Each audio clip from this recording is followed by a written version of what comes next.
About the NFL and all that we hope to see in week number 6. Mike, you have been very patient this morning. I thank you for that, as unpacking what's going on in Syracuse with this team has taken some extra time, especially this week, to really try to figure out how you lose to a team that hasn't defeated anybody. So, it's very, very tough to see where Syracuse has been. Some of these NFL teams going through it as well. And the state of New York, or the teams connected to New York, really didn't have a great week. The Giants are 0-5. The Jets are atrocious. They got rid of Le'Veon Bell and got nothing for him. The Bills lost when they haven't lost a game all season. And Syracuse got embarrassed by a winless team. So, with that being said about the state of New York, it's been a rough one, Mike. How are you in the state of Florida? I'm doing awesome. A lot better than New York, sounds like. Geez, I mean, we had the Bucks lose, and Jacksonville didn't look too good. And wait, Miami won. Miami went to the left coast. They went to San Fran, and they put a whipping on San Fran in their crib. So that's something else. I'm glad I wasn't at Levi Stadium as a San Fran fan, that's for sure. But, San Fran's had their challenges. This COVID thing is nuts. It was just announced this morning that the Falcons' rookie defensive tackle Marwin Davidson was placed on the reserve COVID list. And, now the Panthers, who just played them, they're in the intensive protocol, and maybe they won't practice again. So, again, I've said it time and time again, and this goes for when we didn't have this pandemic and testing and all this COVID. You always have to have a plan. You always have to be, prepared. Who's the guy I'm going to drop? Who am I going to pick up? What's going to happen? If this happens, I'm going to do this. I'm going to react in this way. You need to think these things out ahead of time, because there's going to be a week. I'm telling you now. We're so close to it, where a game is totally canceled and we're not sure if it's going to be made up. So you need to have your act together if you want to win, and that's what I do. That's what I do at Hall of Fame Fantasy Football. Winning is everything to us. I mean, people tell you, winning's okay, but winning isn't everything. That's a bunch of hooey. You know who says that? People who've never won anything. That's just like people who say, oh, money isn't everything. You know who says that? People who don't have money. So it's the same thing. You gotta put yourself in a position to win. Don't put yourself in a bad spot. Be ready, be prepared, and do yourself a favor. Check your team in the morning, check your team at noon, and check your team in the evening, because you never know what's going to happen in this crazy world of COVID right now. Yeah, it is very important to make sure that you are checking these teams. Tuesday was an extension of Week 5. It's pushed waivers back, so people have to know that too.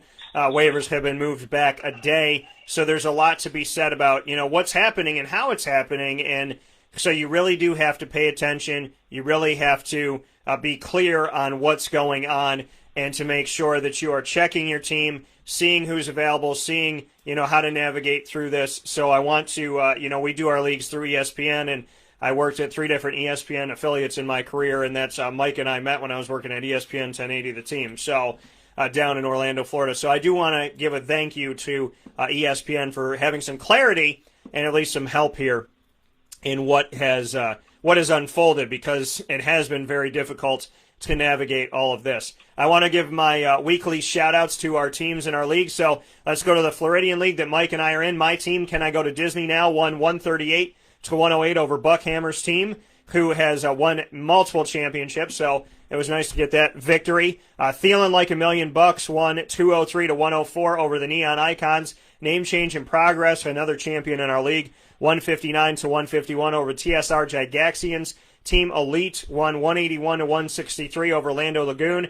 The Orlando Breakers, Jason Lucas's team, who's been on the show, he won 139-118 over Wicked Leicester. And Mike's team, the Orlando Fat Gators, won 174-35 over the SCW.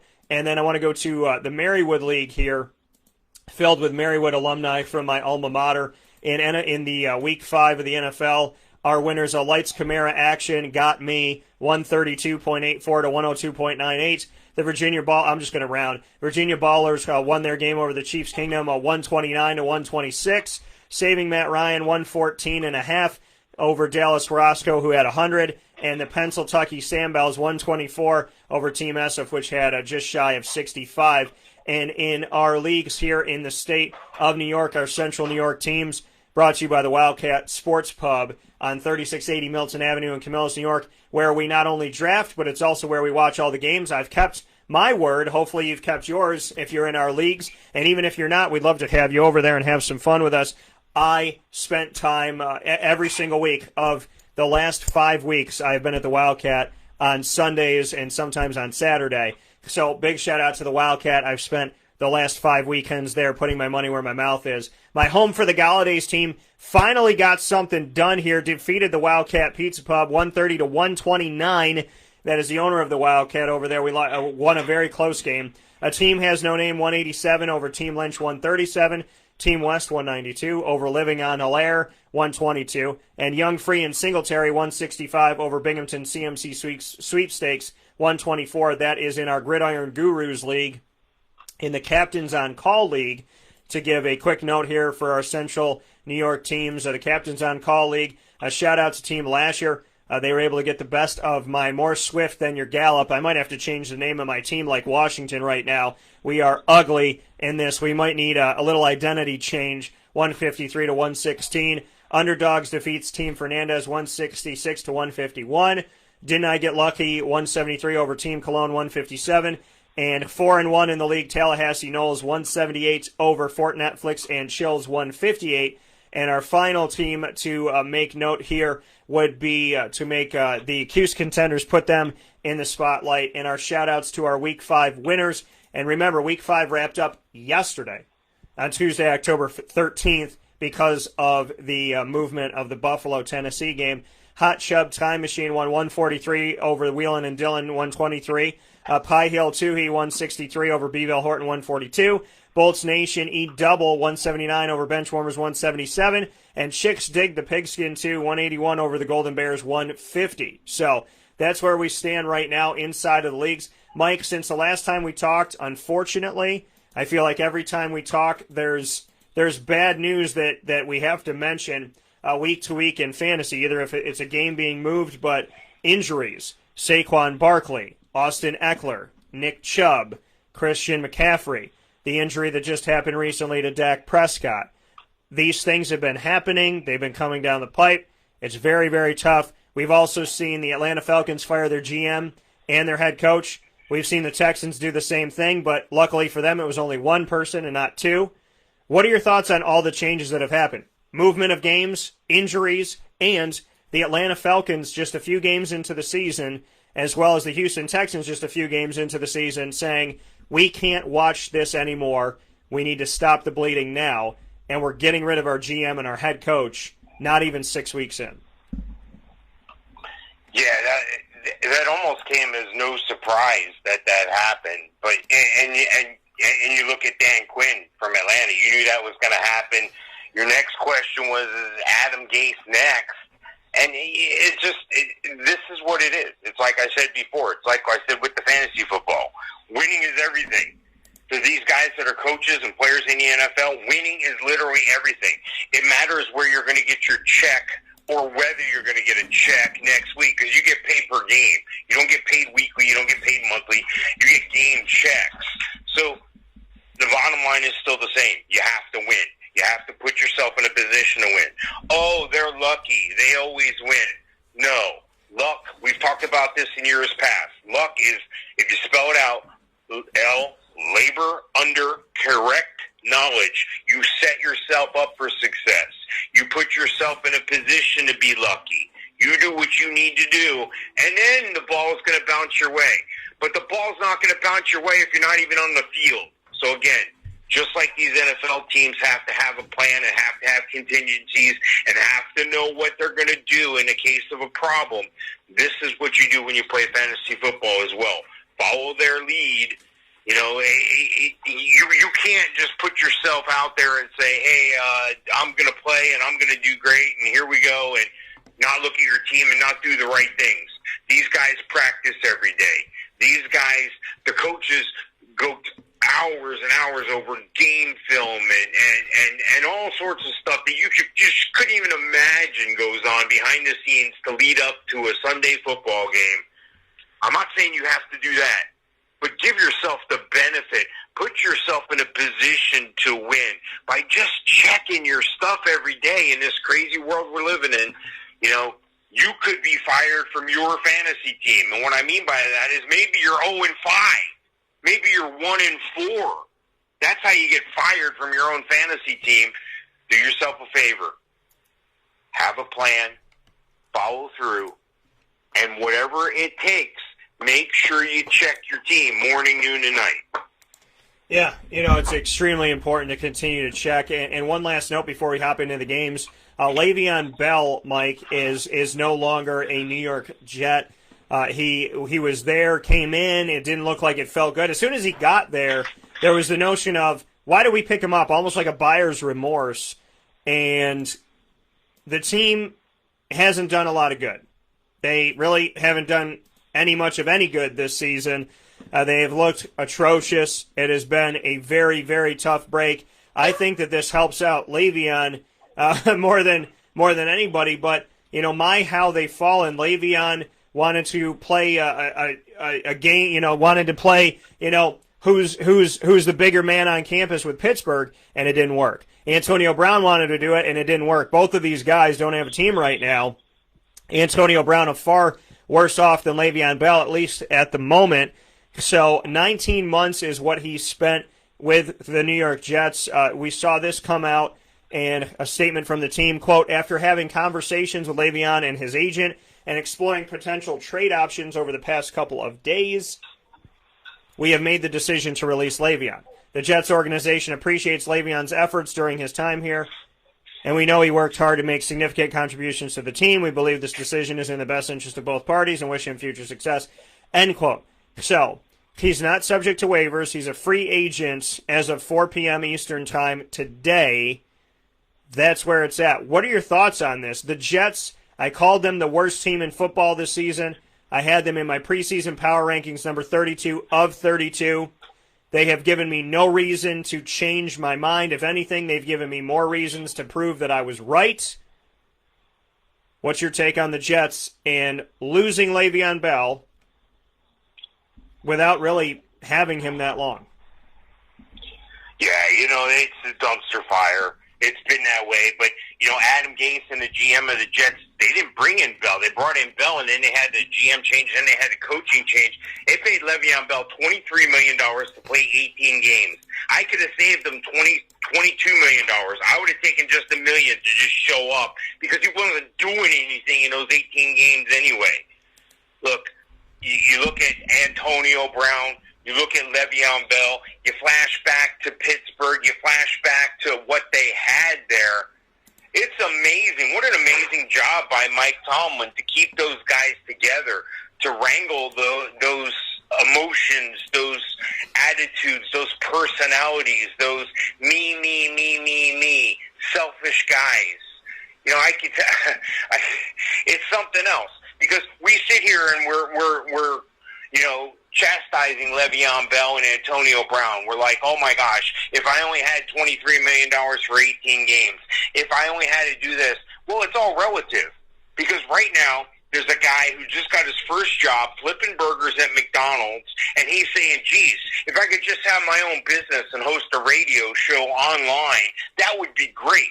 So what I'm saying is, no matter where you're at in life, there's somebody else that you're going to look at and go, wow, they really screwed the pooch on that one. They really messed that up. It's going to happen. That's what life is. It's how these guys rebound from this at this point. I don't see Antonio Brown rebounding. I see a chance for a reclamation project in Le'Veon Bell. There's a chance maybe he ends up in a Miami. Maybe he ends up in one of these running back hurt teams.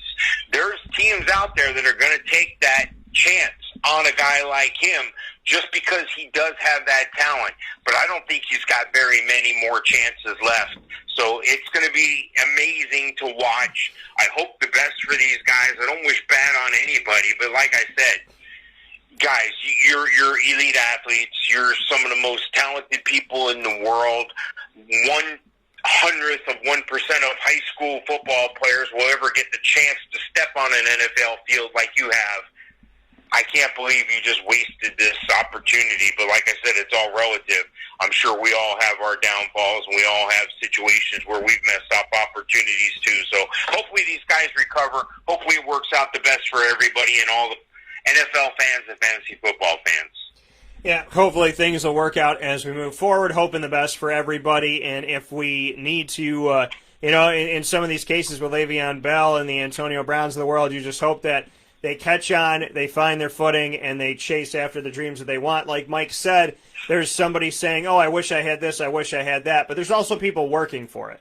So you can wish on a lot of things, but you got to meet God halfway. A wish on a star is a wish on a star, but what are you going to do afterwards? What's the work that you're going to put in? How are you going to create that reality in your life? You can't sit on the couch and say, I wish I had $1 million, and then not work toward it and just hope it falls through your roof and into your couch. Because the thing is, if it falls through your roof, then part of that $1 million has to go to fixing the roof. So it's, in so many different levels, it makes no logical sense to sit there and expect it to fall from the sky, because you wouldn't want it to fall through your roof, and it's not going to happen that way.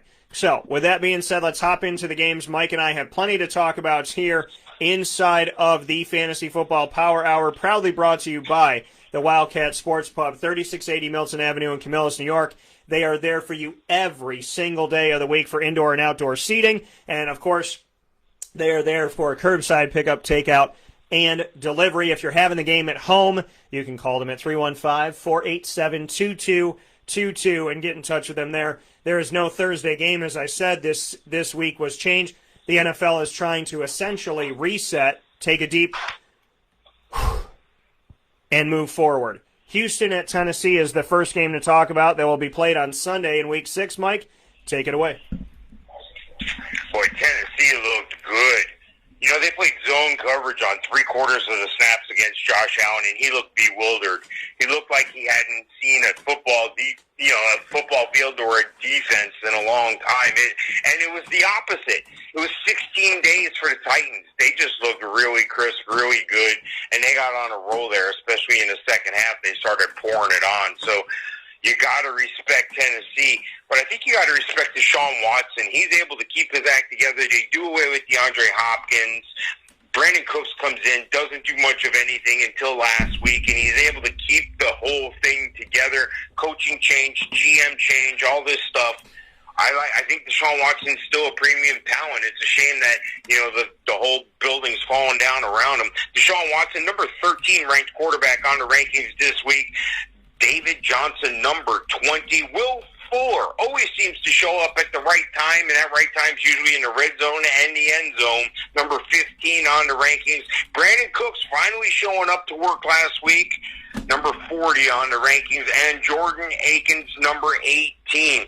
Going over to Tennessee. Tennessee's got a little more talent on their team, and that talent is led by Derrick Henry.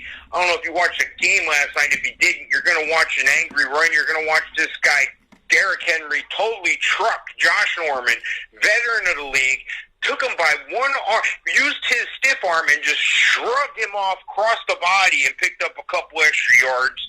And you're going to see it everywhere if you haven't seen it yet. Derrick Henry, number 3 on the rankings. Jonnu Smith. This guy's been balling lately. This guy's been a dependable receiver, and he's got to be.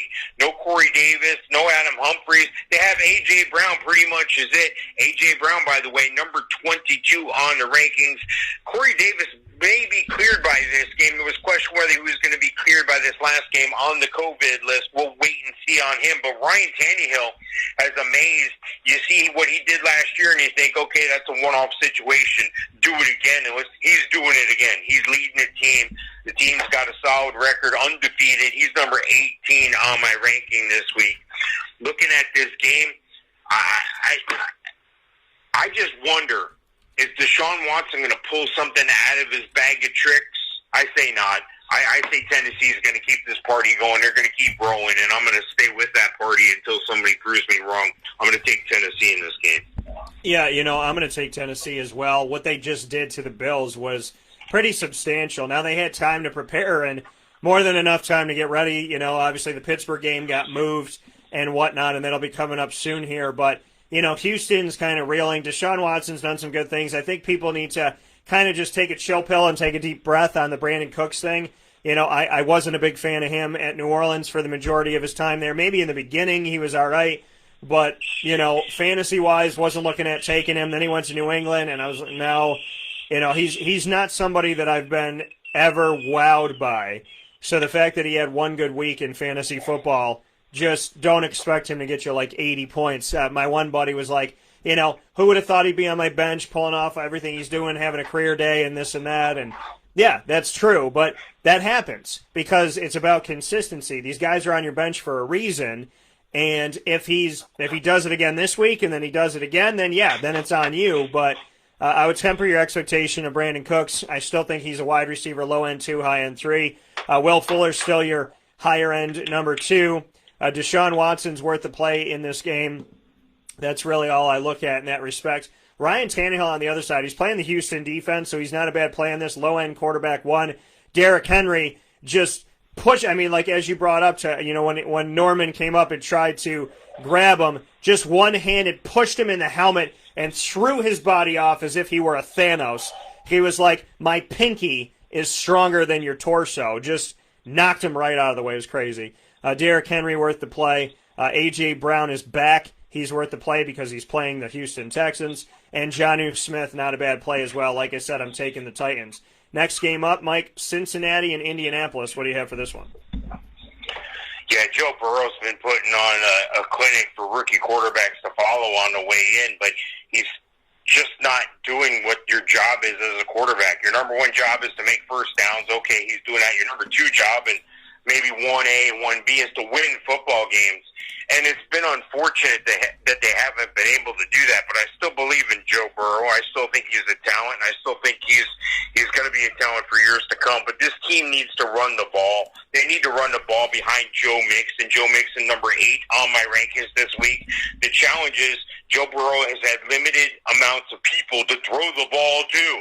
Tyler Boyd can only do so much. Number 21 on my ranking this week. A.J. Green hasn't done anything, and T. Higgins has done a fabulous job as a rookie, but he's still a rookie, but he's still going to make you some plays. T. Higgins, number 42 on the rankings. A.J. Green, number 50. Drew Sample, number 21 on the rankings, and Joe Burrow, 21 as well. Going over to Indianapolis, Phillip Rivers looked horrible this past week. I'm amazed that he put up that stinker of a game that he did.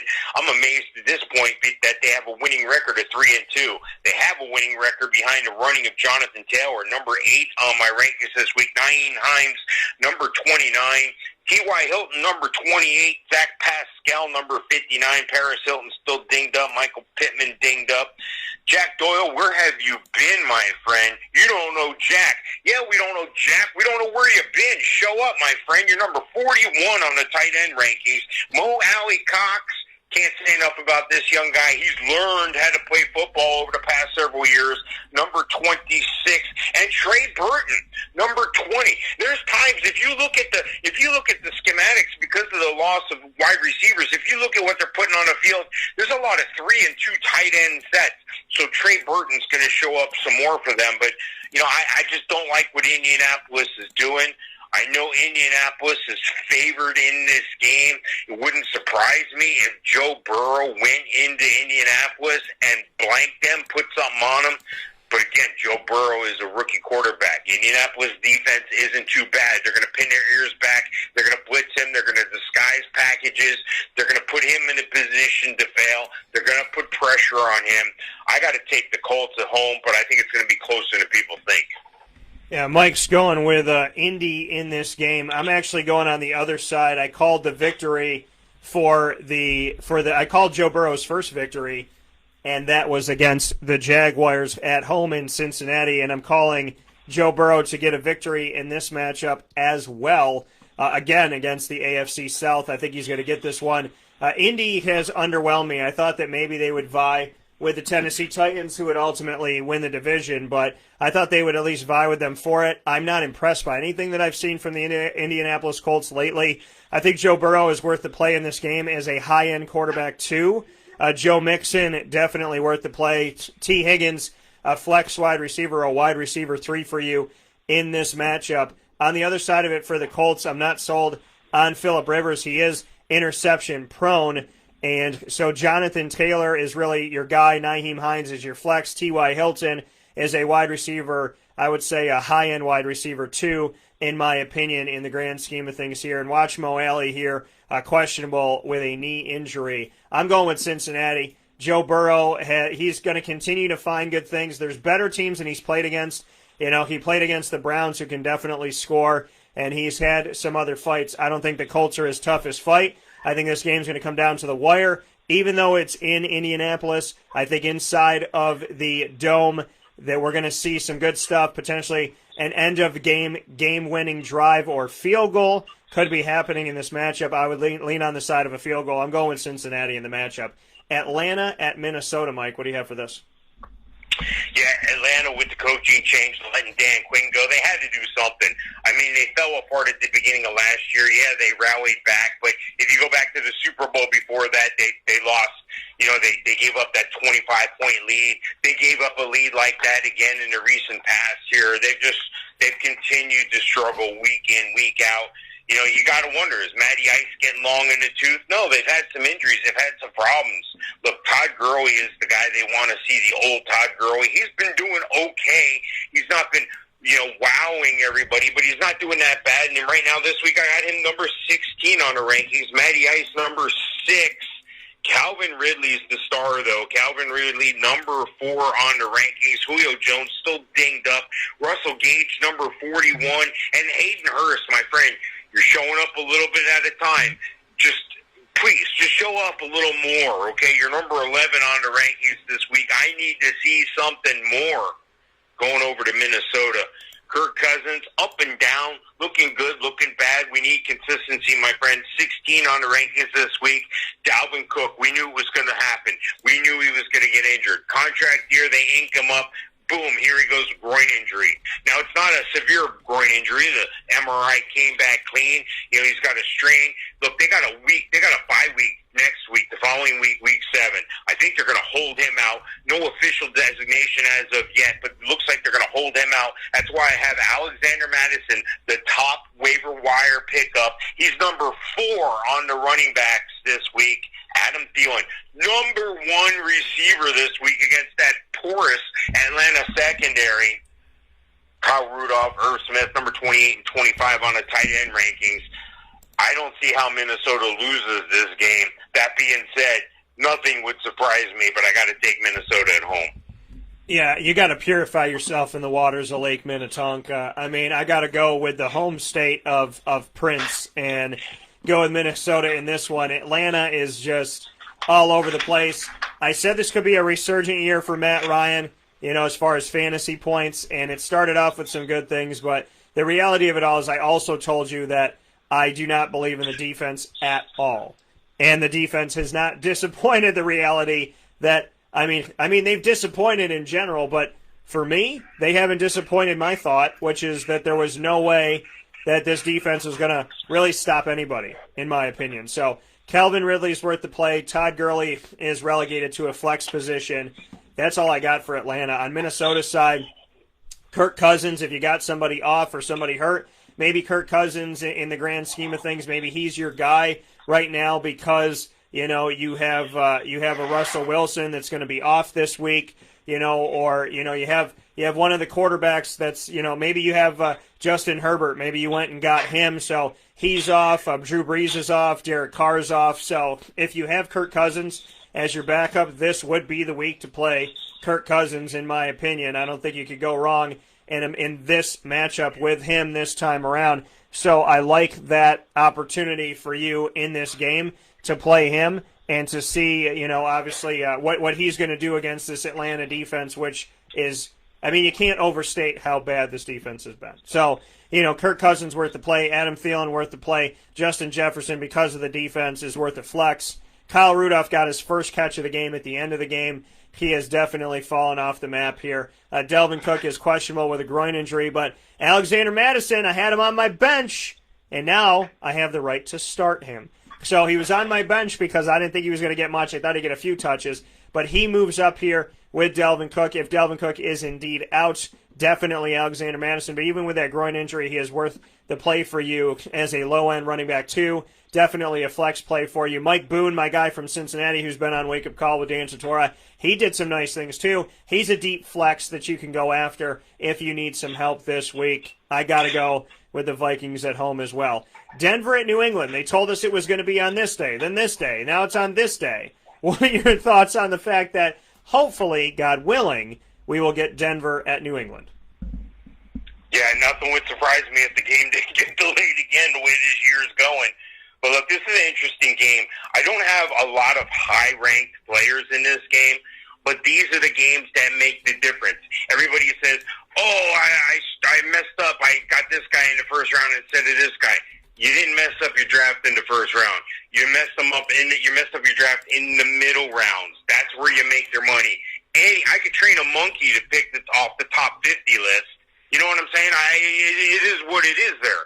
You got to go after guys that are going to be consistent. That's what I'm looking for in this game. There's going to be some challenges. One of the challenges is from Drew Lock coming back from injury. Drew Lock, 27 on my rankings. They're going to dial up something special for him in New England because, you know, he's still a young quarterback. They're going to put all sorts of blitz packages and designs up against him, faking blitz. They're going to pressure the quarterback. That's what New England does with a bunch of no-name guys. You watch, they're going to put all kinds of pressure on Drew Lock. But they're going to try to run the ball from Denver. Denver's going to try to run the ball behind Melvin Gordon, 21 on the rankings. Phillip Lindsay, back from injury, 43 on the rankings. Jerry Jeudy, number 35. Tim Patrick, number 49. And Noah Fant, number 16. There's a little more value on the Patriots side of the ball, as you would expect. Cam Newton should be back from the COVID scare, number 10 on the quarterback rankings. James White, number 25. But you know how New England does. You never know who that guy is going to be. Julian Edelman, number 27 on the rankings. N'Keal Harry, number 38. And I can't even tell you to play any of the three tight ends that are on the roster for New England. I like New England at home simply because of the youth of the Denver quarterback and simply because New England is at home. I'm going to go New England. Yeah, this is a game that's taken forever to get played. And Mike and I, the funny thing about this is we had a chance to pick this game before. Now we have a second chance to pick this game, so we could go the same, we could go different. I originally thought, hey, maybe Denver could steal one away. But now that I've had my time and now we get to see it in Week 6, I'm going to say New England in this one. With everything that's going on, obviously timing and with the Patriots being at home and whatnot and it being Bill Belichick, I'm going to go Patriots in this matchup to win this game. I believe that they will. Let's go on the side. Drew Lock right now is limited in practice, questionable for the game, but if he is able to play, that's somebody to look to. They have Jeff Driscoll, Brett Ripien, and Blake Bortles on the team. Your plays in this game, Melvin Gordon and Phillip Lindsay, are both healthy, so I would say Melvin is a running back 3.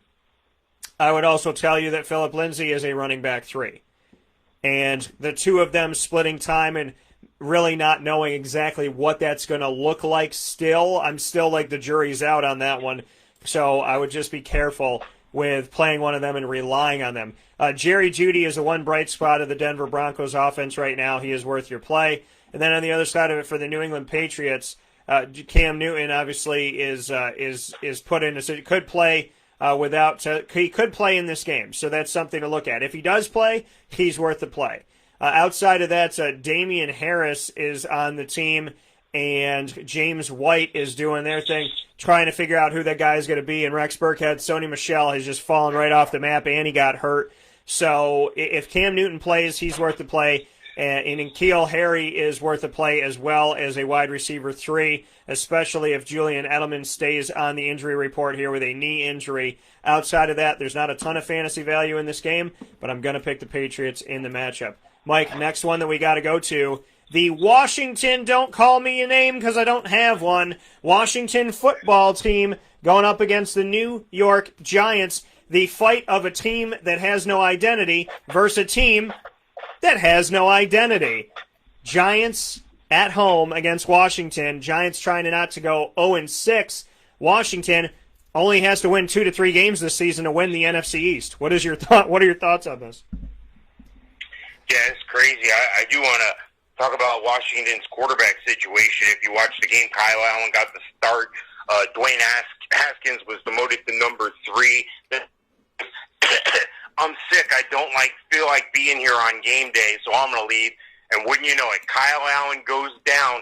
They bring in Alex Smith, hasn't played a game since that catastrophic knee injury back in 2018. He looked like he was having trouble with the protection. He looked okay at first. The first couple drives he looked good, but then they started putting some pressure packages on him, and you could just tell things were just folding all around him. Kyle Allen's probably going to get the start again, but you got to like the feel-good story about Alex Smith being back. I got Kyle Allen ranked number 28 on the rankings. Antonio Gibson, number 19. J.D. McKissick, number 31 on my rankings there, especially in a PPR league. He's catching the ball.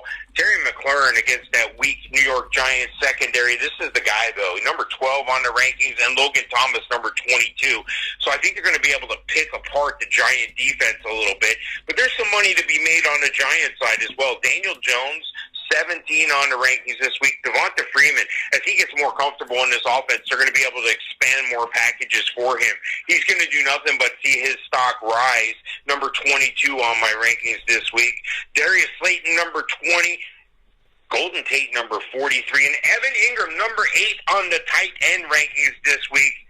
Look, I almost don't want to pick a winner in this one. This could be an ugly, messy game based on what I see on paper. That being said, it's probably going to be a perfect game by somebody. I got to take the Giants at home. I got to think the home team's not going to go 0-6.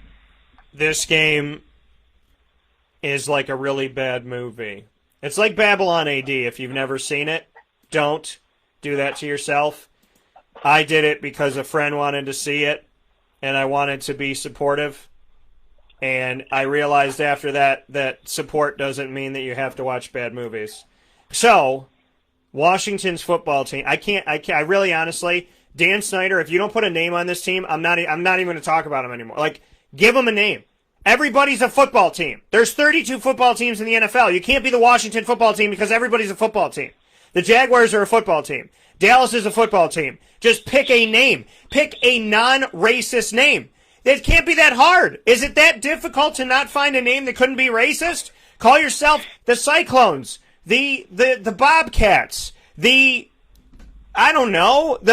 Subway Eat Fresh. I don't care what you call yourself. Just figure out a name, Washington. Anything. The Washington Bailouts was my name.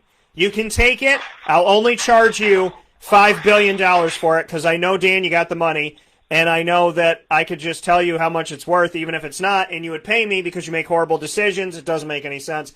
I don't know what to tell you, Washington. The value on your team, fantasy and in reality, is not there. It's unfortunate, like the Jets, that you can look at a team before a season even starts and go, I don't expect much of anything from this team. And I don't. Antonio Gibson, he's a flex player, somewhat of a potential maybe bright spot. Alex Smith, kudos to you, brother.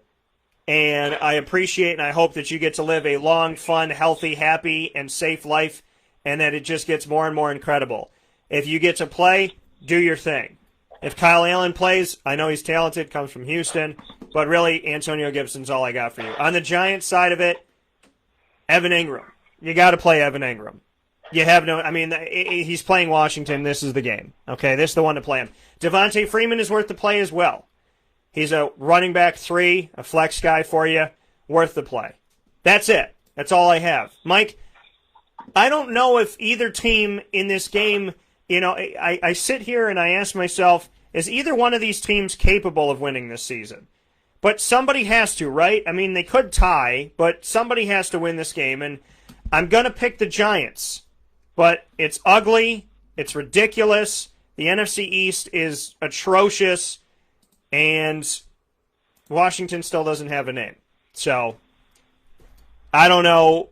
I just, Mike, it's like watching a really, really bad episode of The Kardashians, which they're all bad episodes.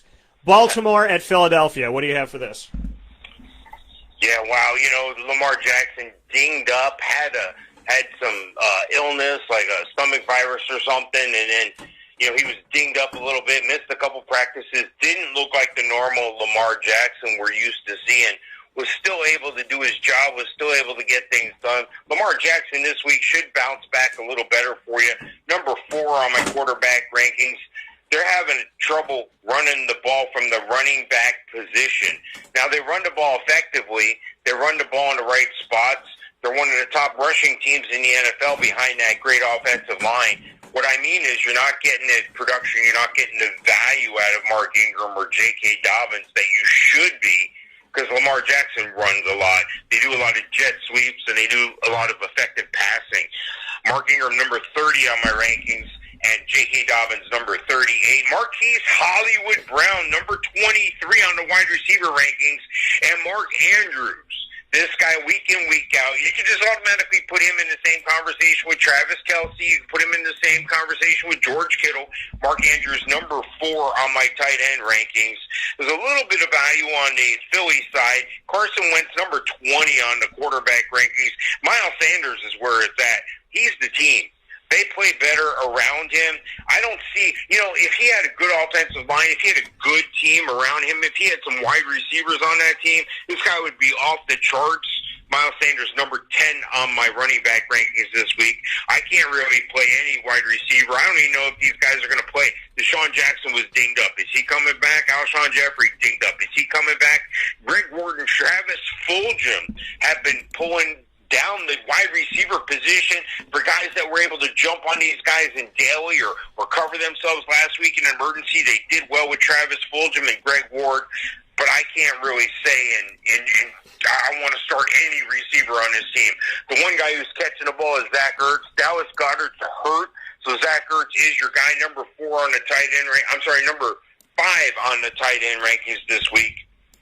The tight ends is where it's at for both teams. That's where you're going to see the dominance and Lamar Jackson. I think Baltimore is just going to roll up on Philly. They're going to walk into Philadelphia. They're going to grab a cheesesteak. They're going to say thank you as they put up a 50 burger on the Eagles. I got the Ravens winning big time. Yeah, the battle of the nest is going to be fun in this one as they get set to go off against each other. Lamar Jackson, no limitations expected as he moves forward here. So you got to play Lamar in this game. J.K. Dobbins has been moved to 3rd string. Gus Edwards back at 2. Mark Ingram's a flex right now. That's the best I can tell you. Lamar Jackson's where it's at. Marquise Hollywood Brown and Mark Andrews also where it's at. The Baltimore defense and special teams worth looking at because they're playing Philly. On the other side of it, Miles Sanders is worth the play for you. And Travis Fulgham, where did he come from? Somewhere over the rainbow, he found his way. The pot of gold was there for him last week. Will it be there for him this week? Again, temper your expectations. 1 week of these guys. Can they do it consistently, and can he do it against a strong Baltimore team? Greg Ward Jr., who I covered when he was in Houston as a quarterback, is now a wide receiver with this team, and he is one of the guys that will probably get some touches out there. Zach Ertz is the man to potentially look to here. I am as a low-end one, high-end two, but really the money's with Miles Sanders in this. I got to go with the Ravens in this matchup. The last one before Mike and I take a step aside is going to be the Cleveland Browns, the 4-1 Cleveland Browns up against the Pittsburgh Steelers, who haven't lost a game yet. What are your thoughts, Mr. Sofka? 1 loss between the two teams. Yeah, 2 crazy things they've been doing. They've been doing a lot is winning without Nick Chubb, who's majorly dinged up. And you look on the other side of the ball. We talked about one-hit wonders with Travis Fulgham and Greg Ward. What about the week Chase Claypool had last week? 3 receiving touchdowns, over 100 yards receiving, and a rushing touchdown. 4 touchdowns in the game. The rookie picks up the AFC Player of the Week award. What a coming out party for Chase Claypool. But again, temper your expectations. If you put up 4 touchdowns in an NFL game, that's probably not going to happen every week. So if you need help at wide receiver, if he's out there in a redraft league, by all means, pick him up off waivers, put him on the bench, and put him in to cover yourself. I think they're going to slowly integrate this guy into the offense a little more. He's got long arms. He's tall. He's fast. He was number 1 on the adjusted explosive index that I put out every year. Chase Claypool, you know his name, especially if you're in Dynasty and if you follow along with us. He's number 29 on the wide receiver rankings this week, by the way. Juju Smith-Schuster and Deontay Johnson, number 34 and 37, respectively. Eric Ebron, I like his game a lot. His game really picked up when he went to Indianapolis, and it's continued at Pittsburgh, number 10 on the tight end rankings. James Conner. That's where it starts and that's where it ends with Pittsburgh. They do well when he's on the field and when he's playing well. Number 14 on the running back rankings, and Ben Roethlisberger, number 12 on my rankings. Going over to Cleveland. Cleveland's put up an amazing year going 4-1. Pittsburgh's undefeated. Cleveland's 4-1. This is a very interesting game to me to watch because the AFC North, you could usually throw out the records, but these are two very teams. Austin Hooper's where you're going to make your money, though. Number 9 on the tight end rankings. And Kareem Hunt. You know, it's great when you have one guy go down and another guy can just step up and turn it on. Instead of being the 1A and the 1B, now you just got the solid number 1 in Kareem Hunt. But don't discount what Dearness Johnson has done out of USF from the Orlando Apollos. Dearness Johnson, if he's out there, you need to snag him up because don't forget, when Nick Chubb was there, they had the 1-2 punch with Hunt. They're going to monitor Hunt's carries and touches because they don't want him to go down as well. So Dearness Johnson, he had a good angry run last week as well. Dearness Johnson's worth a flex play for you. Baker Mayfield, number 25 this week against that Pittsburgh defense. They're going to be able to pressure him. He works better under pressure, but I'm not sure the rest of his team does. Odell Beckham, he's been turning it on as of late. Number 13 on the ranking. Jarvis Landry, as they're able to get Jarvis Landry throwing the ball to Beckham and doing all sorts of crazy stuff. Jarvis Landry's slowly picking it up right now. Number 30 on my wide receiver rankings. Look, I like both of these teams. There's some money to be made on both of these teams fantasy-wise. I got to go with Pittsburgh at home. How can you not? But it's the AFC North. Nothing would surprise me. But, again, I'm going with Pittsburgh at home. Yeah, this game is definitely interesting. I mean, Pittsburgh gives you that hope, and there's some moments where you get really, really frustrated because you feel like they should do more in fantasy than they've done. Like they'll have a great week, and then they'll have kind of a slow week or a quiet week. But they've started off hot. Cleveland 4-1. Pittsburgh has done everything that they've done on their end. They're 4-0. Obviously, they couldn't play the game against the Titans. That'll be coming up soon. So 8-1 between the two teams. I mean, either one of them would win the NFC East is what we're saying. So as we take a look at this, Kareem Hunt, worth the play. Dearness Johnson, I agree with Mike, worth the flex. Got to play Odell. He's looking like he's coming into his form again. Austin Hooper's been underwhelming, and David Njoku's healthy, so either one of them is a tight end too, or if you need a flex and an extra player there. Got to play Big Ben and James Conner in this game, Juju Smith-Schuster, and Chase Claypool. Throw him out there. Give him an opportunity. Give him a chance. I know we said you don't know what's going to happen from week to week, but he's been something that I've kind of circled, and I think that you'll regret it if you don't have him as a flex, especially against Cleveland. So both of these defenses can create takeaways and opportunities. Cleveland did a good job. Ronnie Harrison, who was let go by the Jacksonville Jaguars for a Charms blow pop and a sticker, he got an interception last week. And we also saw my guy Sheldrick Redwine that I covered in his recruitment, who ultimately ended up at Miami. He got a pick as well. So Cleveland, a little sneaky defense and special teams, but I do expect this game to be higher scoring. That's why I'm not saying definitely on that. Eric Ebron is worth the play as well in this matchup. This is a tough one for me. I think it could go either way, but I'm going to lean on the side of the Pittsburgh Steelers in this matchup to win the game, even though I think it really honestly could go to either side here. And I'm excited to see what they're going to do the second time around when they meet each other this season, because I think this is going to be a 1-1 series if Cleveland continues to improve and play well, and if they play well against them in this game despite a potential loss. So with that being stated, that means Mike and I are going to take a step aside for a fast break. When we come back, we'll get to the second column of things here as we bring you through, going past 11 o'clock to make sure that you have the information that you need here where sports meets life on Wake Up Call with Dan Tortora, inside of the Cafe Kubal studios. Cafe Kubal with 5 locations on 3501 James Street, inside of Golisano's Children's Hospital, 324 West Water Street, as well as 401 South Salina Street, and their newest location with new indoor seating and an extension of their dining inside of the 208 North Townsend Street at the Holly Green Cafe in Syracuse, New York. And they can also come to you in their mobile cafe. You can check out where they're going to be by following them on social media at Cafe Kubal on Facebook, Twitter, and Instagram. And, of course, you can have them deliver to your home, and they will bring your favorites right to your doorstep. Get more information by going to cafekubal.com as well as to the wakeupcalldt.com website. You'll find the Central New York tab. Click on Cafe Kubal, and the local delivery is right there for you, as well as the form for their mobile cafe that you can click on and get set and ready to go today. So make sure you do that. We'll take a step aside for a fast break, and we'll be back inside of the Fantasy Football Power Hour, proudly brought to you by the Wildcat Sports Pub, right after this.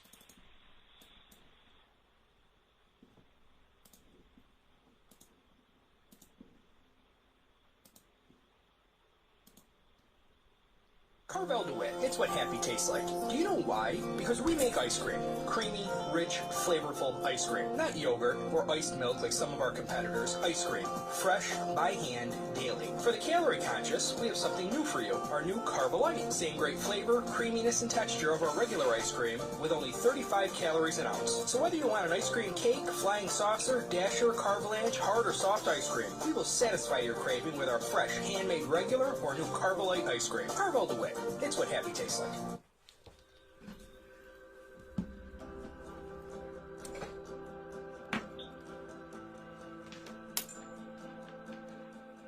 Cafe Cabal offers same-day local delivery of our products, offering no delivery charge for Onondaga County. Shop cafecabal.com for fresh roasted coffee beans, cold brew, travel mugs, and all your essential Cafe Cabal needs. Cafe Cabal, coffee for the soul.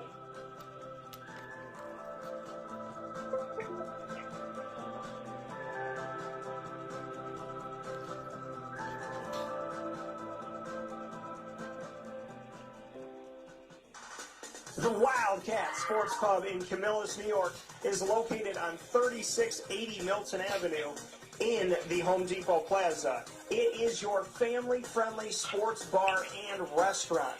Folks, some sports bars aren't family-friendly. Some family-friendly restaurants are not sports bars. The Wildcat Sports Pub in Camillus, New York is proud to be both. It is that marriage that you've been looking for years. The Wildcat Sports Pub is your home base for your sports bar and restaurant needs, games for the kids, indoor and outdoor activities, and enough things on the menu to come back every single week and get to try something new. They're open Sundays from noon to 8 p.m., Monday through Wednesday, 11 a.m. to 11 p.m., and Thursday through Saturday from 11 a.m. to midnight. For reservations and party information, call 315-487-2222 for the Wildcat family-friendly sports pub and restaurant.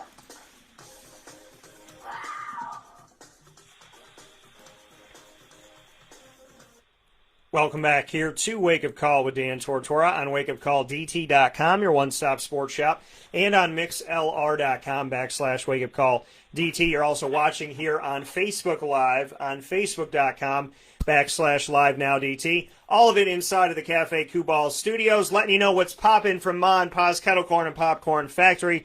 Go to maandpaspopcorn.com, use the promo code DT20. You can get it down in Florida where Mr. Soft is. You can get it right here in Syracuse. DT20, use that promo code at maandpaspopcorn.com. And whether you're picking it up in the store on 201 Old 7th North Street in Liverpool or you're having it sent to your home, you can get 20% off by using the promo code DT20, DT20 on maandpaspopcorn.com. With that being said, Mike and I are hopping right back into the Fantasy Football Power Hour, proudly presented by the Wildcat Sports Pub on 3680 Milton Avenue in Camillus, New York. So let us bring you to our next game on the docket. And the next game on the docket for us here is the Chicago Bears at the Carolina Panthers. Mike, what do you have for this one? Yeah, it's an interesting game. There's some money to be made. There's some value here, especially in daily. You know, maybe you're one of those guys who was able to pick up Mike Davis. Maybe you had Christian McCaffrey and he went down. Mike Davis has just jumped right in. I like Carolina a lot. I like Mike Davis. He runs with passion. He looks like another version of Christian McCaffrey. Mike Davis, number 2 running back on the rankings this week. DJ Moore, number 19 on the wide receiver rankings. Curtis Samuel, number 47, and Ian Thomas, number 31 on the tight end rankings. Teddy Bridgewater, number 19. Chicago is led by Allen Robinson, number 5 on the wide receiver rankings. That's about the only guy you can start wide receiver-wise for Chicago. Jimmy Graham, number 13 on the tight end rankings. David Montgomery, he started the year with a groin injury, and he's picked it up. He hasn't fallen off, and you got to give it up to him. Even with Tariq Cohen going down, he's carried the load. Number 12 on the running back rankings. And Nick Foles, number 24 on my quarterback rankings. I'm looking at this game, and I like Chicago. I think they can pressure the quarterback. I think Nick Foles can manage the game and make things happen and push this team to 5-1.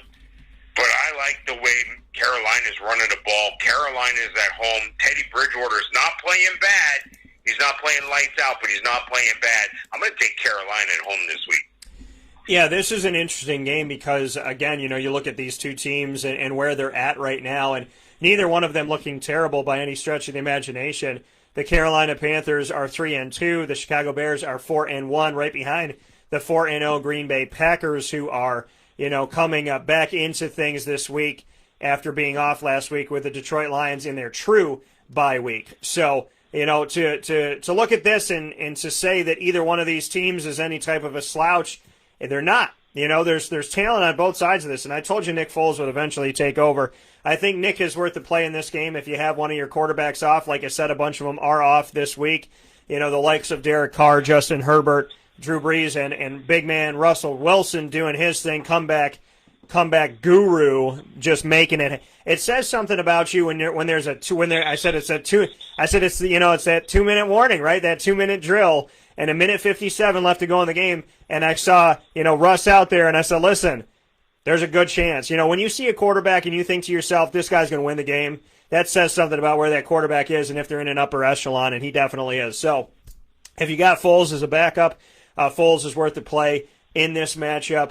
David Montgomery, worth a play, a low-end 2, high-end 3 at running back. Allen Robinson and Anthony Miller, I would say, are worth the play for you. I like Anthony a little bit more than Allen Robinson, but I think both of them will get some touches, and I got a feeling Allen Robinson is going to have a good game in this matchup. On the other side of it for Carolina, Mike's right. Mike Davis has been no slouch since coming in and taking over for Christian McCaffrey. So when we look at, what he's been able to do, Mike Davis most recently here in a victory over Atlanta, granted they don't have a great defense by any stretch of the imagination like we stated, he caught 9 passes for 60 yards, was targeted 6 times. So just like Christian McCaffrey, he's targeted in the passing game out of the backfield, had 16 carries, 9 catches, 60 yards catching, 89 yards rushing. That's just shy of 150 yards total from scrimmage, and he had a touchdown receiving. So he is definitely worth a play for you. If for some reason somebody left him out there because they didn't know who the heck he was because his name was just too common, he is not playing common by any stretch right now. Go and get Mike Davis. DJ Moore and Robbie Anderson are worth the play for you as well, but temper your expectations. DJ is not consistent. Robbie Anderson is new to the team, and he's been okay, but both of them are worth a look in the matchup. I'm going to take... This is tough. If Chicago was at home, I think it would have been an easier decision for me, but I'm going to take Carolina at home just because they're the home team. This is a really, really tough matchup for me. I could see Chicago winning this game, but I'm going to go with the Panthers, as difficult as that is to choose. We got another group of wilderness cats going up against each other, the Lions and the Jaguars. What do you have for Detroit at Jacksonville? Yeah, Detroit's favored in this game going into Jacksonville, and I'm asking myself why. But Detroit's got that something about them. They look like they can do something. It just, have they done it yet? They're 1-3, so the answer is no. They're going to do something this week, though, behind Matt Stafford, number 8 on the quarterback rankings. Kenny Galladay's back from injury, number 6 on the wide receiver rankings. T.J. Hawkinson, number 6 on the tight end rankings. Going over to running back, Adrian Peterson and DeAndre Swift, number 28 and 26 on the running back rankings, respectively. And Gardner Minshew. I like the year this guy's having. He's putting it together. He's not looking over his shoulder. He's not worried about Jacksonville drafting another quarterback next year. He's just playing ball. Number 9 on my quarterback rankings this week. James Robinson, undrafted rookie out of Illinois State, tearing it up. Number 6 on the running back rankings. DJ Chark, Keelan Cole, LaVisca Chenault, these guys are all in the 30s. These guys are all wide receiver 3s and flexes for you this week.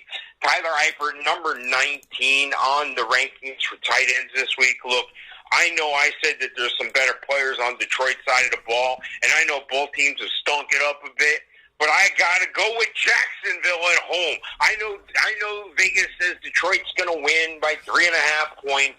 Remember, Vegas does that to put the money on one side, half the money on one side, half the money on the other. I'm going Jacksonville at home. Yeah, and I can understand why you would make such a pick. You know, I think Jacksonville does have something to offer this year, and I do think that they're, you know, listen, they've been up and down and around the corner. I thought that they would give Joe Burrow his first win on the road in Cincinnati, and they did, his first career win in the NFL for the rookie quarterback. But at the same time, the Jaguars are not a team that you can ever count out because of Gardner Minshew.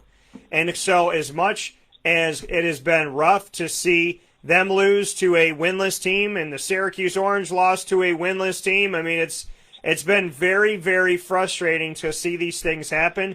But ultimately, the Jacksonville Jaguars are capable of doing some pretty awesome things because they have Gardner Minshew. And James Robinson has been fantastic as an undrafted rookie, you know, to see what he's been able to do. And coming from Illinois State, a big shout-out to him and a shout-out to Jacksonville for taking a chance on him. I like this. I think it's good. I think it shows you something when you get rid of Leonard Fournette, who's a top 4 pick, and then you go and get an undrafted rookie, and he's looking more consistent than Leonard Fournette, who is consistently inconsistent when he was in Jacksonville. So I think there's something to be said about that. With the Detroit Lions playing in this game, I want to go to their side of it first. Detroit, in my opinion, worth the play. Adrian Peterson, because they struggle against the run. Kenny Galladay is also worth the play. Marvin Jones Jr., worth a flex position. TJ Hawkinson, a low-end 1, high-end 2, because he's playing Jacksonville. So I would look to that as a potential threat for the Jaguars. And then Gardner Minshew on the other side, James Robinson. I like them both. DJ Chark is on the injury report again with an ankle injury. If he's able to play, put him out there. If not, LaVisca Chenault should be out there. LaVisca could be a guy that could help you out at flex and could be out there in free agency right now or on the waiver wire. So go out and grab him if you can. So I would definitely tell you all that. The offensive line is healthy for Jacksonville. God willing, it stays that way because they've had a run with offensive line troubles for the last few years. I'm going to pick Jacksonville to win the game as well. Fantasy value on both sides. I'm going to give the slight edge to the Jaguars. The Jets, who still have Adam Gase as their head coach, playing the Miami Dolphins, who used to have Adam Gase as their head coach. It's the Gase Bowl, Mike. It's also known as the Toilet Bowl, in my opinion. What do you have for this? Yeah, you look at both these teams and you look fantasy-wise. Fantasy-wise, Miami's got the players, but this is one of those games. It's division games. It's AFC East. You throw out the records, anything can happen. I know the Jets haven't won a game. I know the Dolphins are 2-3. Dolphins coming off that big road win at San Francisco. They're trying to get Tua on the field, but they're not going to be pressured when Fitzmagic is playing as well as he is. I got Fitzmagic number 5 on the quarterback rankings this week. Myles Gaskin finally emerging this year, number 13 on the running back rankings. Matt Breida, number 36. Devontae Parker, number 24 on the wide receiver rankings. Preston Williams, a distant 51. And Mike Gesicki, number 7 on the tight end rankings. There's not a lot of highly ranked players on the Jets. Sam Darnold down, dinged up. Joe Flacco. Wouldn't surprise me if Joe Flacco did something, but he'd be a starting quarterback if he could do something. So he's ranked number 26 on my quarterback rankings this week. Look, they cut Bell. They had let go of Kalen Ballage. It's going to be Frank Gore and the rookie who I've talked about time and time again, LaMichael Perine, and watch out for some Josh Adams. But I can't start any of those guys above a running back 3 or flex position. Jamison Crowder, number 17 on the wide receiver rankings. Can't really start another wide receiver. And I can't really start Chris Herndon, number 23 on my tight end rankings. And again, like I said, anything can happen. It wouldn't surprise me if the Jets snuck up and won this game, but the way Fitzmagic is playing, I got to go with the home team in Miami. Yeah, you know, it's funny that Miami's abbreviation is MIA when that's exactly what the Jets have been in the NFL in recent history. So I'm going Miami in this one as well. Flipper would be happy for these Dolphins. They haven't looked terrible. Fitzmagic has been exactly that this season. If you look at him statistically over his career, where he struggles, he usually backs it up by doing well. And then when he does well, then he goes back to struggling. But he's found a way to always spin it back around. It's like, oh, bad year, then a good year, then 2 bad years and 2 good years. So shout out to Fitzmagic for being somewhat timeless, like a Vinny Testaverde. So, I think that that's a great thing to see. And obviously Vinny played all over the NFL, including in the AFC East for, these squads. So in this matchup, I think for me personally, Jets-wise, I can't really tell you to play anybody on this because I care about you as a human being. Jamison Crowder, I told you, would be the only guy to play last week.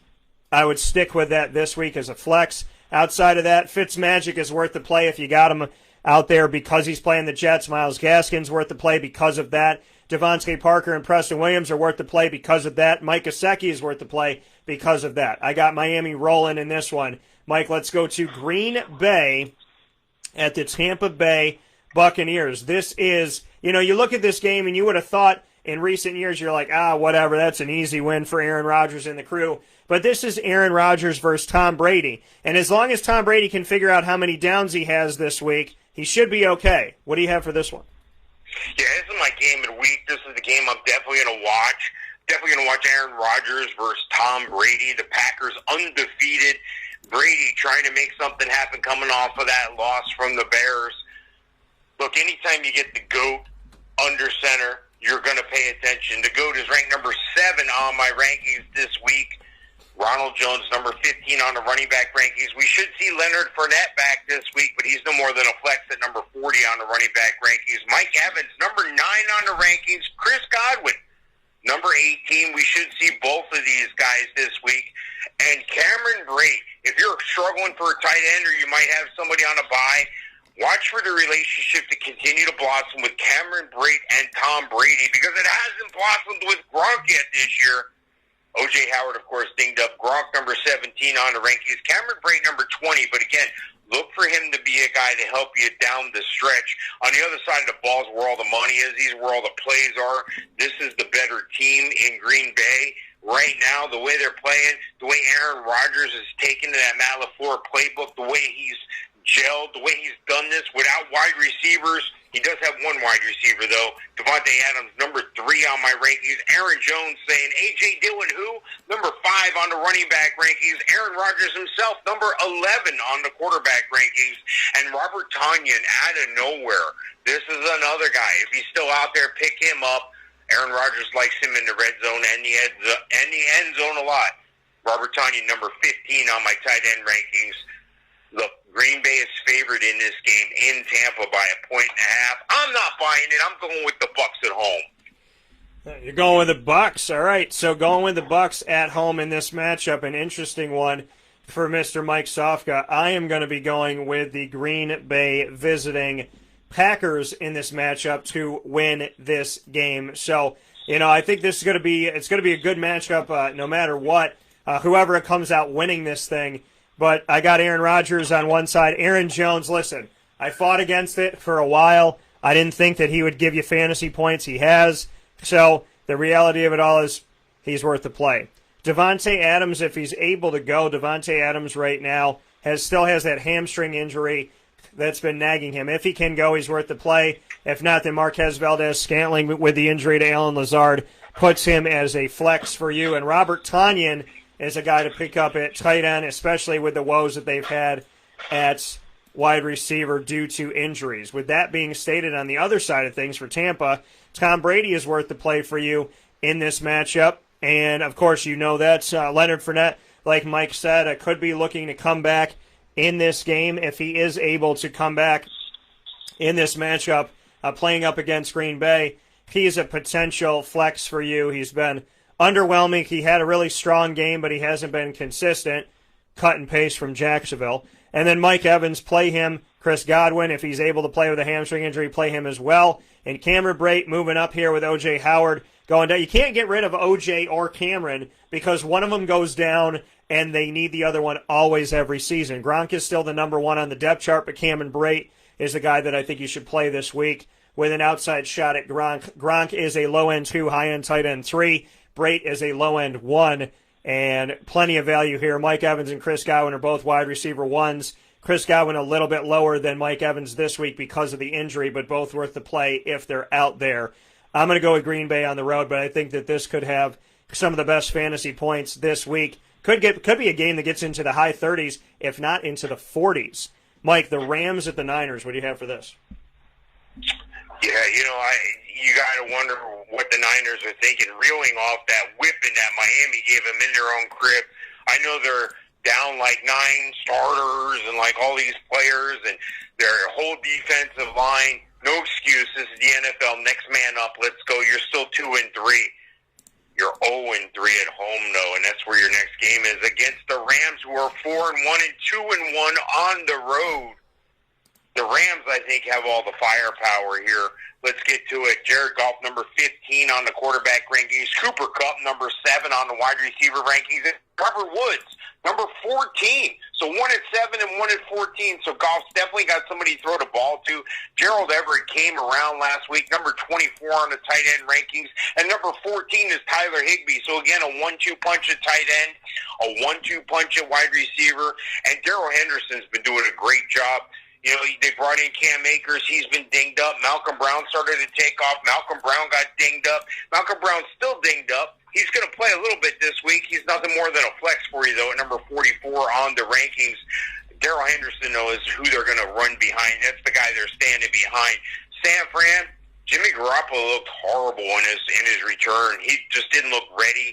It looked like he was throwing off his front foot, not the back foot. Looked like that lower extremity injury was still bothering him, and that's a problem when you can't push off and throw. You're starting to force throws, and you saw that. He just looked bad.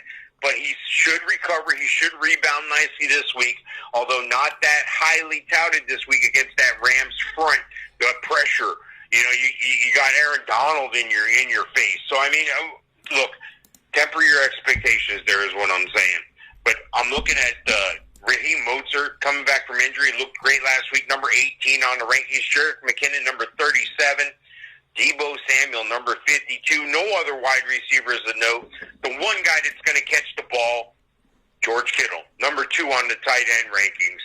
I got to go with L.A. They're the hotter team here. They got the better players here. They got the better defensive line. I'm taking L.A. on the road to give San Fran another home loss, bringing them to 0-4 at home at Levi Stadium.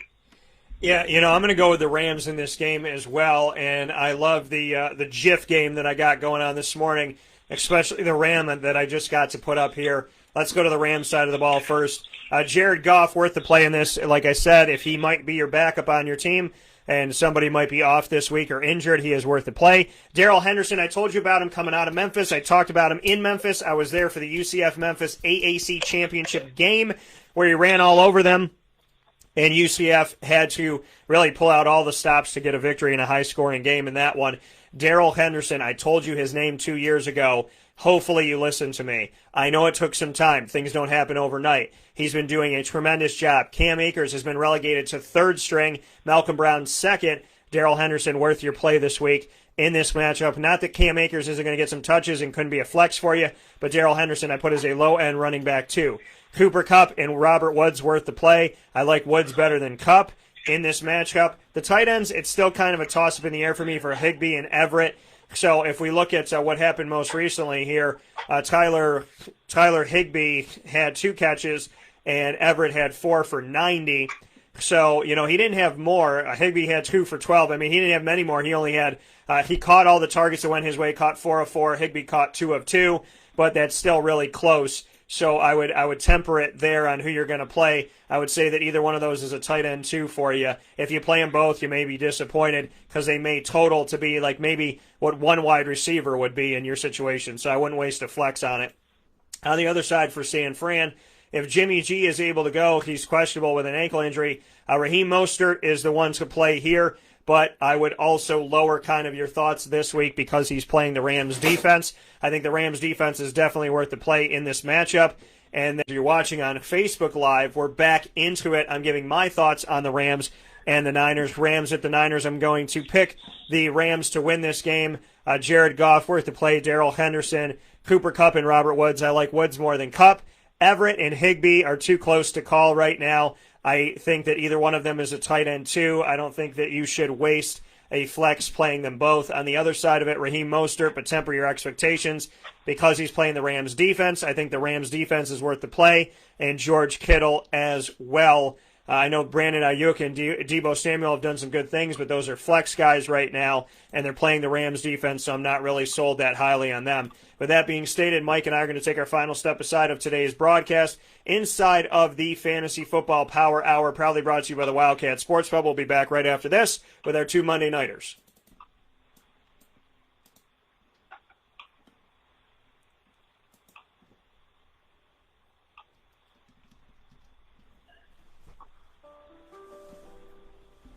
Avicoli's Restaurant, located right at the corner of Route 57 and Wetzel Road, is proud to be your local neighbor, growing with you for over 20 years. We're open 7 days a week for lunch, dinner, and drinks. For takeout, delivery, or catering, call us at 315-622-5100. When you order online and use our promo code AVS10, you will save 10% on your online purchase at myavicolis.com. And make sure to join us monthly for our live on-site broadcasts centered around Liverpool athletics. Avicoli's, your local, trusted neighbor right at the corner of Route 57 and Wetzel Road.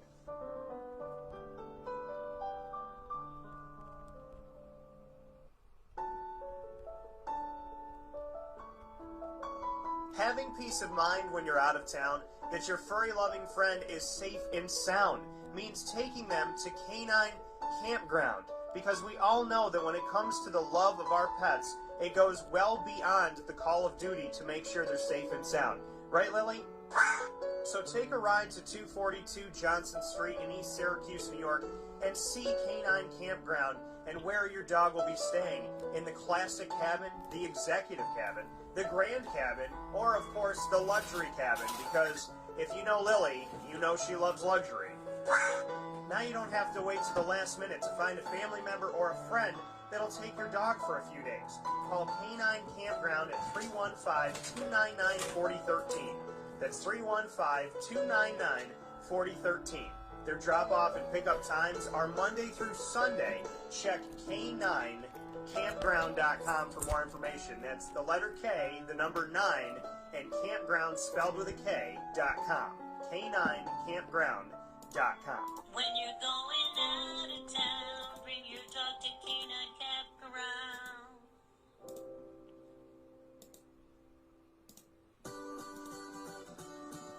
Trapper's Pizza Pub, located on 5950 Butternut Drive in East Syracuse. Right off of Bridge Street is your local community supporter right around the corner.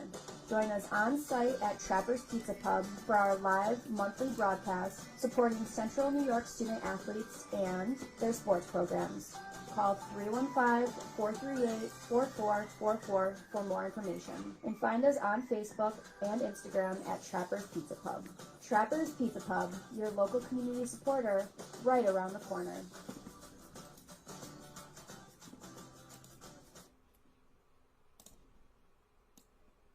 Welcome back here to Wake Up Call with Dan Tortora on wakeupcalldt.com, your one-stop sports shop, and on mixlr.com/wakeupcalldt, and of course on Facebook Live on facebook.com/live-now-dt. Inside of the Cafe Kubal studios, make sure that you check out Cafe Kubal, 5 locations in Syracuse, New York, and a location to come in Manlius, as well as their mobile cafe that will come to you.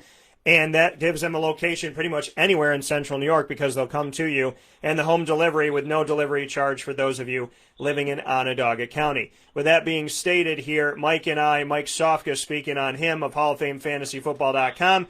Him and I have a couple more games to go.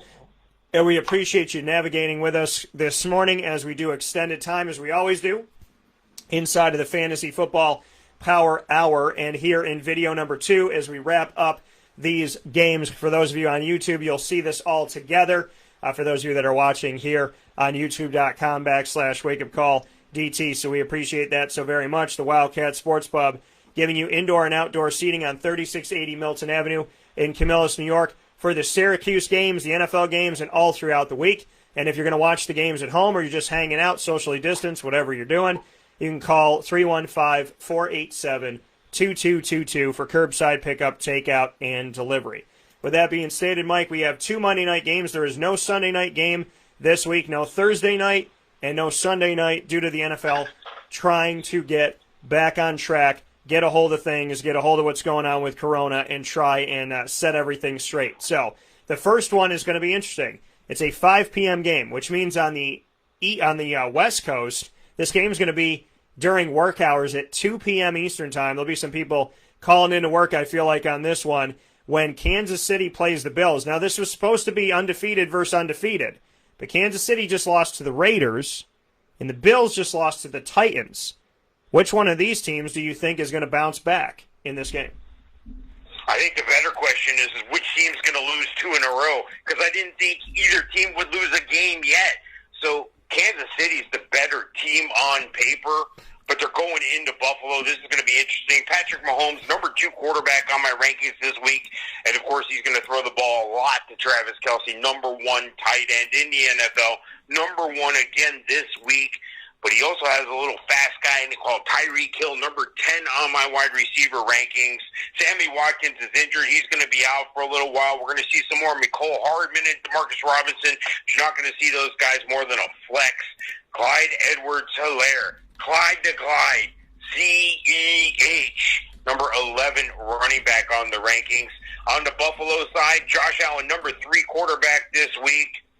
Well, who's he going to throw the ball to? It's going to be Stephon Diggs, the number 1 guy, the number 1 receiver there. Stephon Diggs, number 11 on my wide receiver rankings.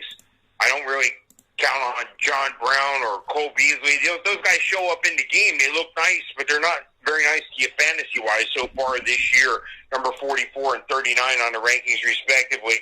Devin Singletary's been getting it done. Zach Moss has been dinged up. Zach Moss may be back for this game, but Devin Singletary, number 17, running back, and Dawson Knox, number 27 on the tight end rankings. This is a tough game to pick.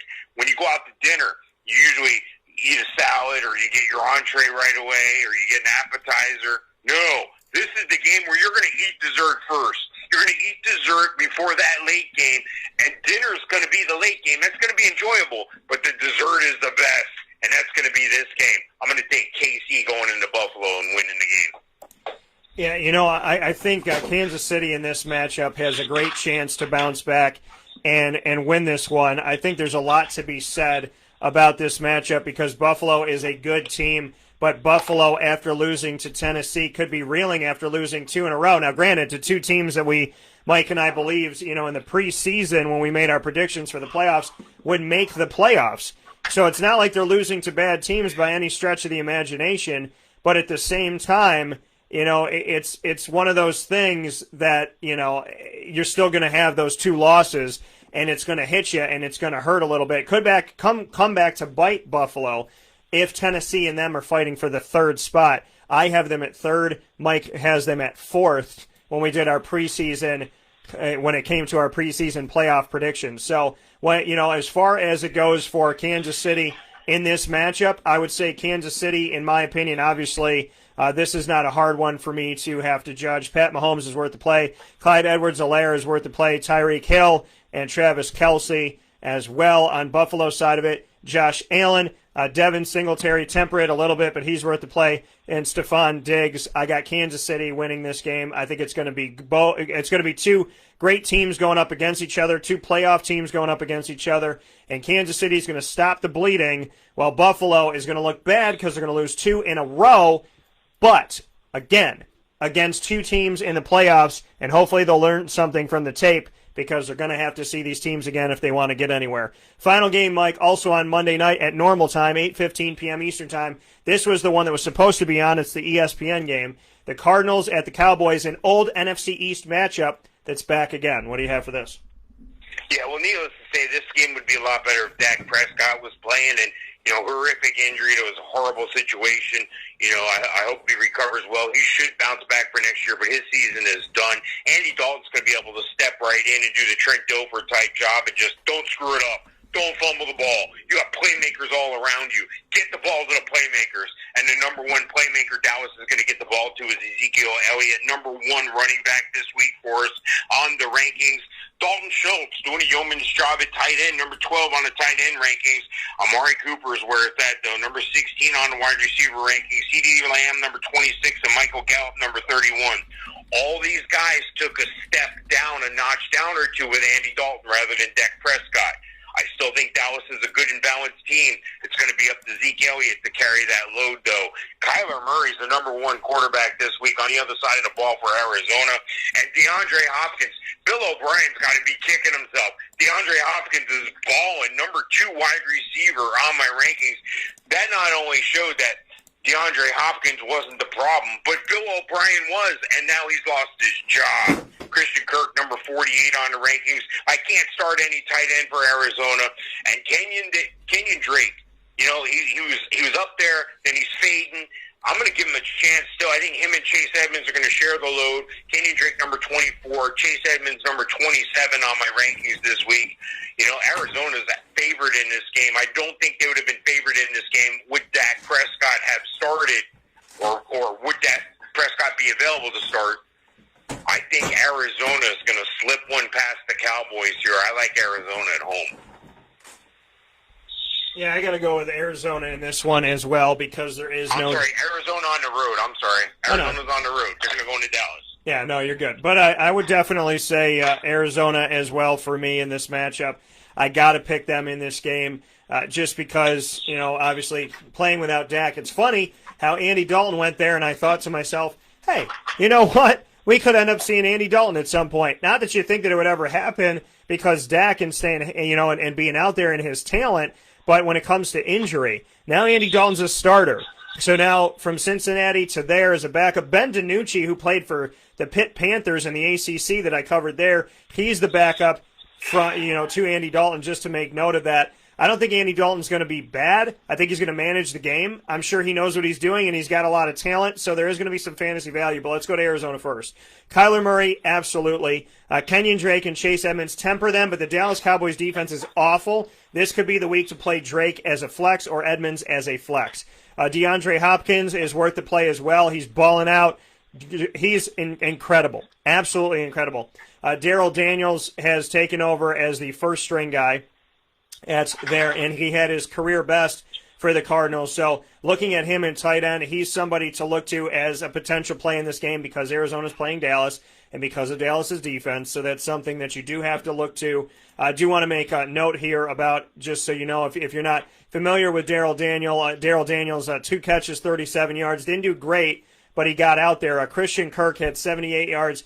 DeAndre had another 100-plus yard game. Targeted 7 times, caught 6 of them. Granted, he played the Jets, but he's been doing this against everybody. 131 yards and a touchdown. Chase Edmonds is getting involved in the passing game as well. So Chase is the better flex than Kenyon, but they're both worth it out there. I like DeAndre Hopkins and Daryl Daniels as a sneaky tight end. On the other side of it, Ezekiel Elliott, because they're going to trust in him. Dalton Schultz, look to him as well as he's out there, but he is a low-end tight end too. Amari Cooper and Michael Gallup as well as CeeDee Lamb. You want to give them some opportunities, but Amari Cooper becomes a low-end 1, high-end 2. Gallup a low-end 2, and CeeDee Lamb a 3 because of the situation in Dallas. I got Arizona winning this game, and that's where we're at. Mr. Sofka, we did it. We got through it. We had to do 2 videos to get it done, but we made it happen. As always, I appreciate you tremendously inside of the Fantasy Football Power Hour. Mike Sofka, when it comes to fantasy football, he is my person through and through. Mike is my other half, my spirit animal of the game. So, Mr. Sofka, as always, I appreciate you. I thank you for the work that you do, the tireless efforts, and the amount of time that we give to every fantasy owner around the world, including those of you that are playing in the Wake Up Call Fantasy Leagues in Orlando, the Marywood League, and, of course, our leagues here in Central New York, all brought to you by the Wildcat Sports Pub on 3680 Milton Avenue in Camillus, New York. Mike, thank you for your work on HallOfFameFantasyFootball.com.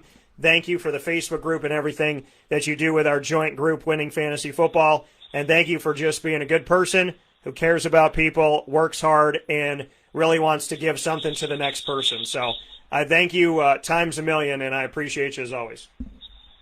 Well, thank you, Dan. I appreciate the kind words. I do want to shout out one quick thing. There's 2 videos only available on the Winning Fantasy Football Facebook page. 2 videos. Cut the cord. Guys, you got to cut the cord with. Guys, you're going to just go ahead and drop them now. They're big names. There's some surprising names on that video, so check that out.